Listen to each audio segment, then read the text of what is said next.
harus dihitung oleh orang-orang yang profesional betul dan amanah, sehingga apa yang dikabarkan nanti betul-betul bersumber dari keilmuan. Nah, terus dari hisab dalam Islam boleh. Ru'yatul hilal, karena hisab ini sudah menjadi perantara, namanya imkanul ru'yah.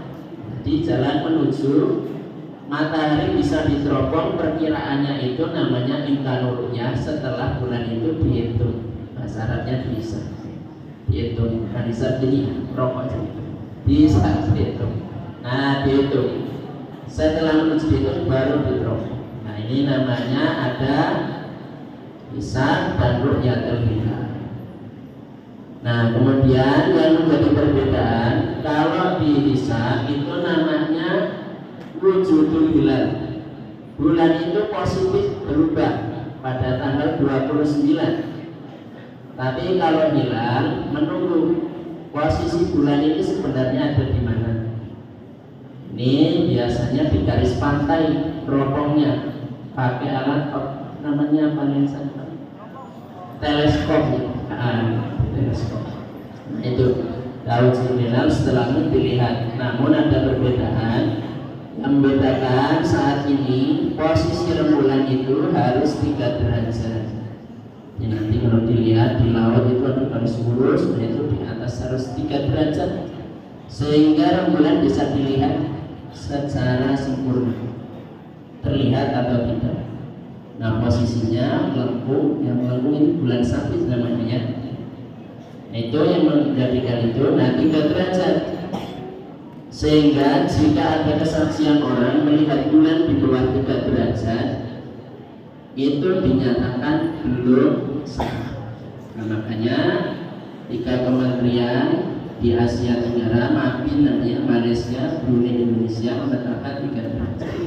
Tapi bagi saudara-saudara kita yang menghitung secara hisab dan sudah pasti, nggak ada ketentuan 1 derajat, 2 derajat atau 3 derajat. Pokoknya kalau tanggal 29 maka sudah bisa ditentukan kapan kita berpuasa.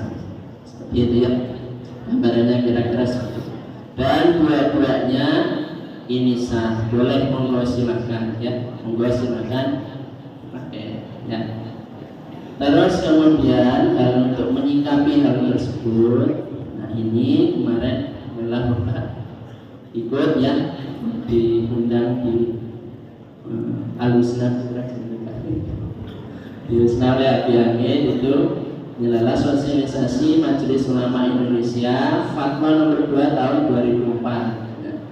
Fatwanya apa? Bahwa setiap muslim di Indonesia sebenarnya ini mengikuti ketentuan dari pemerintah. Tapi kalau sudah ada yang menetapkan melalui metode hisab, silakan monggo, tidak dipermasalahkan. Yang penting puasa, yang penting puasa.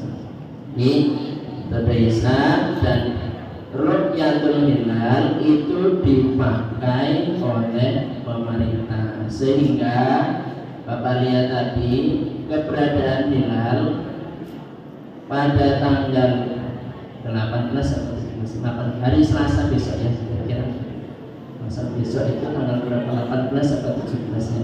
18 17 setelah dihitung ilmu falak, kemungkinan tanggal 29 Sya'ban itu posisi hilal masih berada di bawah ufuk, di bawah garis sejajar, dan ijtima'nya setelah matahari tenggelam. Nah, ini kemungkinan kalau kita menggunakan ru'yatul hilal berarti puasanya di hari Kamis. Kemungkinan ya, nunggu keputusan dari pemerintah, soalnya digenapkan jadi 30. Ya Allah alam, kita tunggu saja. Tapi bagi saudara-saudara kita yang memang hari Rabu sudah berpuasa, silahkan, nggak apa-apa. Boleh ya, nggak boleh nggak puasa, nggak boleh yang mokel-mokel ya, nggak boleh.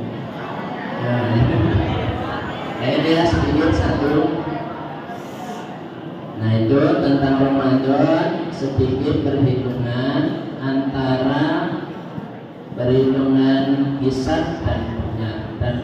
ketahui anak-anak sekalian, nah di Indonesia ini ada satu lembaga yang mengayomi semua organisasi Islam di Indonesia, namanya Majelis Ulama Indonesia. Ya, ini mengayomi, punyai beberapa fatwa, salah satunya itu. Bos, maka kita ikuti bareng-bareng ibadah puasa nanti dengan baik dan benar. Yang pertama, ada 9 golongan anak-anak untuk masalah puasa. Ini yang tidak wajib untuk berpuasa, ada 9. Yang pertama, anak kecil itu tidak wajib berpuasa. Nah, kecil. Tandanya apa? Kalau laki-laki sudah balik berarti sudah wajib berpuasa. Kalau kalian semua pasti sudah balik kayaknya ya. Andaikan yang belum, maka di sini kalian wajib belajar berpuasa. Jadi mulai dari wajib fajar sampai matahari belajar. Karena itu ibadah wajib, kalau nggak dilatih nggak bisa. Tapi kayaknya nggak pasti. Kalau perempuan baliknya itu mulai dari dia haid ya, ataupun kalau belum haid ya berarti 15 tahun sudah balik. Terus anak kecil memang yang belum balik tidak wajib mondok, tidak wajib bayar fidyah. Anak kecil ya. Yang nomor 2 yang tidak wajib berpuasa adalah ya orang gila nakal. Gila nakal kalau memang murni dia hilang akal dari kecil.